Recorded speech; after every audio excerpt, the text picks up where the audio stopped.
इस आंदोलन से हमने ये भी सीखा कि हम एकजुट होकर जीत सकते हैं। अगर कोई जातीय लड़े होते तो पिट पाट के घर चली जाती, लेकिन वर्ग लड़े तो जीते। और वर्ग संदेश कितना कैसा होता ना, इसका संदेश समाज। मेरी समझ में एक बात आई है कि ये नियम जो बनाए गए ना, ये हमारे रास्ते रोकने के लिए बनाए गए हैं, ना कि हमारी तरक्की के लिए।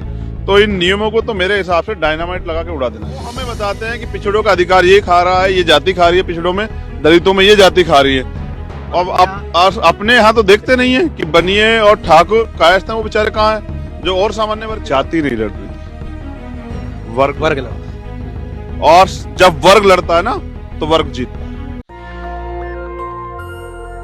एक ऐसा नाम जिसने नेता नहीं बल्कि आंदोलनकारी बनकर 69,000 शिक्षक भर्ती के अभ्यर्थियों का कदम से कदम मिलाकर के साथ दिया। न सिर्फ यहां 3 रात रुकने के अलावा लगातार इनकी लड़ाई में शामिल हुए, बल्कि जब योगी आदित्यनाथ ने कहा कि अब इनको नौकरी दी जाएगी, तो यहां आने वाले पहले शख्स, पहले आंदोलनकारी या पहले नेता चंद्रशेखर आजाद जी ही थे। तमाम अभ्यर्थियों ने आपका सम्मान किया, स्वागत किया। किसकी जीत मानते हैं ये? उनके आंदोलन की, क्योंकि मैं तो कम समय रहा, वो लगातार डटे रहे। और ऐसे ही हम लोग अंग्रेजों से जीते, तब भी हमने हमारे आंदोलन लगातार चले, शहादतें दी गई, ऐसे ही शहादतें बलिदान इन्होंने भी दिया। मैं समझता हूं कि एक अच्छा संदेश पूरे देश में और दुनिया के लोगों पे पहुंचा कि युवा अपनी लड़ाई लड़ सकता है और जीत सकता है। एक लंबा संघर्ष था। मैंने वो दिन भी देखा जब मैं पहली बार इस आंदोलन में आया, तो बाबा जी ने एक स्टेटमेंट दिया कि जो युवाओं को भड़काने का प्रयास करेगा उनकी संपत्ति जब्त करा देंगे। मैंने उस दिन भी बाबा जी से कहा था कि भाई संपत्ति जब्त करा दो, मगर इनके अधिकार तो दे दो। तो अब अच्छा ये है कि आज मुख्यमंत्री जी ने आश्वासन दिया है। मैं धन्यवाद मुख्यमंत्री को जरूर करता हूं। मैं तब तक नहीं कर सकता हूं जब तक वास्तविकता में इनको नौकरी ना मिल जाए, क्योंकि ऐसे आश्वासन वो पहले भी कई बार दे चुके, उनके मंत्री देख चुके। खुशी इस बात की है कि आज मेरी बहनों के आंसू सूखे हैं, उनके चेहरे पे मुस्कुराहट है। आज जब मैं आया तो वो खुश थे, और मैं भी चाहता था कि इस आंदोलन से वो हार के ना जाए, क्योंकि 188 दिन बहुत होते हैं। 6 महीने का लगभग समय है। 6 महीने परिवार को छोड़ के निज भाई रहना, कुछ बहनें तो ऐसी जिन शादीशुदा बच्चे हैं, और घर से दूर रहना, लड़ना, महिला होने के बाद और नौजवान होने के बाद, भाई पढ़ाई की, सारे टेस्ट फॉलो किए, फिर नौकरी, जब बिल्कुल ऐसा ना कॉल लेटर आ जाए और वो फिर आपसे छीन लिया जाए, तो बड़ा तकलीफ का समय। तो आप समझिए बहुत अच्छा लग रहा है, और भावुक भी कर दिया इन लोगों ने, क्योंकि ये जो है ना, ये गम में भी रोती है और खुशी में भी रोती है। अच्छा है। जीत की तो हमेशा ही, जीत का रंग होता है ना, वो सुनहरा होता है। मेरे मन में तो बहुत सारे रंग हैं कि ये देश तरक्की पाए और सामाजिक न्याय लागू हो, सबको उनकी हिस्सेदारी मिले। तो जिस दिन ये देश तरक्की की राह पे होगा, तो उस दिन मैं इस खुशी का आनंद लूंगा। आज तो इस बात की खुशी है कि बहनों को का विश्वास मजबूत हुआ और वो खुश हैं। योगी और मोदी दोनों सख्त निर्णय लेने वाले नेता कहे जाते हैं। एक किसान आंदोलन में झुका, एक 69,000 भर्ती आंदोलन में। क्या मायने हैं इसके? सच की हमेशा जीत होती है। सत्य जो है परेशान हो सकता है, पराजित नहीं हो सकता। एक सत्य ये भी है जिसको लोग अगर नहीं जान पा रहे हैं तो जान लें कि तानाशाह युग जो होता है, तानाशाही, उसकी अंत की शुरुआत कभी ना कभी होती है, और वो किसके सहारे कहां से शुरू होती है ये शायद उसको भी नहीं पता होता तानाशाह को। किसान आंदोलन तानाशाही युग के अंत की पहली शुरुआत थी, और ये जो आंदोलन था जो 188 दिन चला, आज ये 189वें दिन है।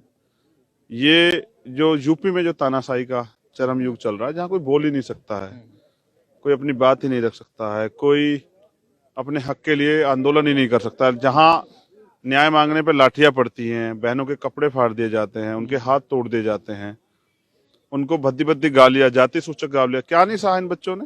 नीरज भाई बीजेपी के दफ्तर गए तो कहा गया, कितना अपमानित किया गया, और उठा के जानवरों की तरफ फेंक दिया गया, पीटा।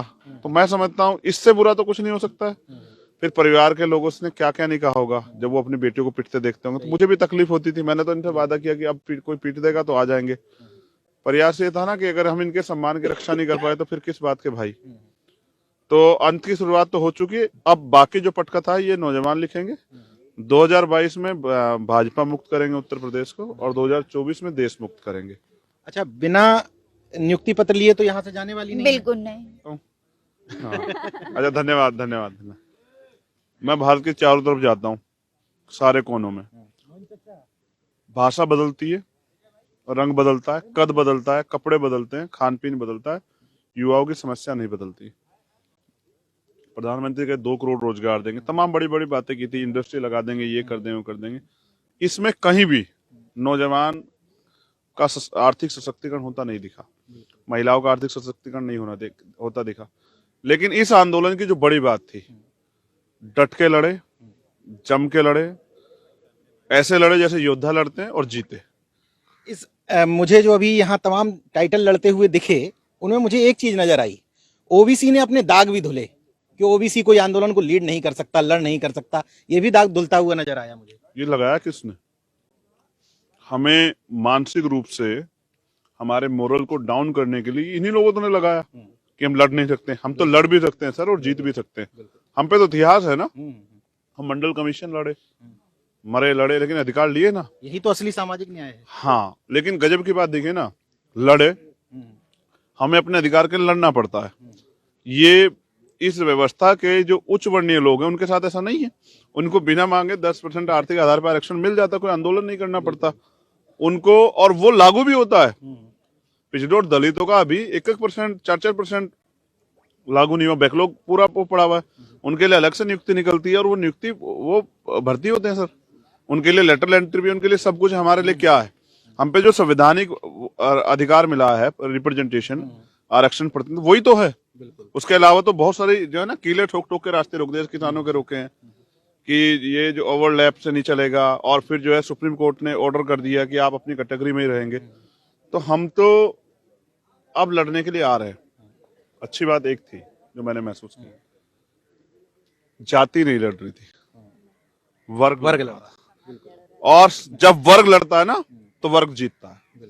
और क्या भाईचारा था ये मैं जानता हूँ। उत्तर प्रदेश और देश में जाति व्यवस्था क्या हो मैं अच्छी तरह जानता हूँ, कितनी बड़ी बड़ी कितने समूह में बटा हुआ है। लेकिन मैंने खुद महसूस किया, जाति नहीं लड़ रही थी, वर्ग लड़ रहा था और जीता। और वर्ग का भाईचारा और जो संदेश, अब मैं फिर ये कह दूं एक लाइन में कि पिछड़ों ने अगड़ों को हरा दिया, और पिछड़ों ने साबित कर दिया कि वो वर्ण व्यवस्था जो बना के उसमें पिछड़े हैं, लेकिन लड़ने में किसे पिछड़े नहीं है। तो हम इनको पिछड़े नहीं कहते, हम तो बिछड़े कहते हैं कि जिस दिन बहुजन एक होगा उस दिन शासक बनेगा। अच्छा सोचिए, अगर बहुजनों का राज होता तो क्या 188 दिन बहनों को यहाँ बैठना पड़ता? क्या उनके साथ किसी भर्ती में घोटाला हो जाता? क्या पेपर लीक हो जाता? क्या कोई चोरी कर लेता? तो इसलिए मैं समझता हूँ ना कि अब हमें जैसे जैसे वो डरे कि इलेक्शन नजदीक आ रहा है, पिछड़े वर्ग के लोग नाराज ना हो जाएं, तो लेकिन गम तो नहीं भुलाया जा सकता। जो जो हमने खोया 188 दिन में, क्या हम भूल जाएंगे? मैंने वो समय भी देखा नीज भाई, यही धरती थी और 2-2 फीट पानी था। बिल्कुल, मैंने भी देखा। और हमारे नौजवान साथी डटे हुए थे, और मैं तो खुद यहाँ 3 दिन पड़ा रहा, यही जमीन। सुबह उठते थे। मैं 1 मिनट के लिए रोकूंगा।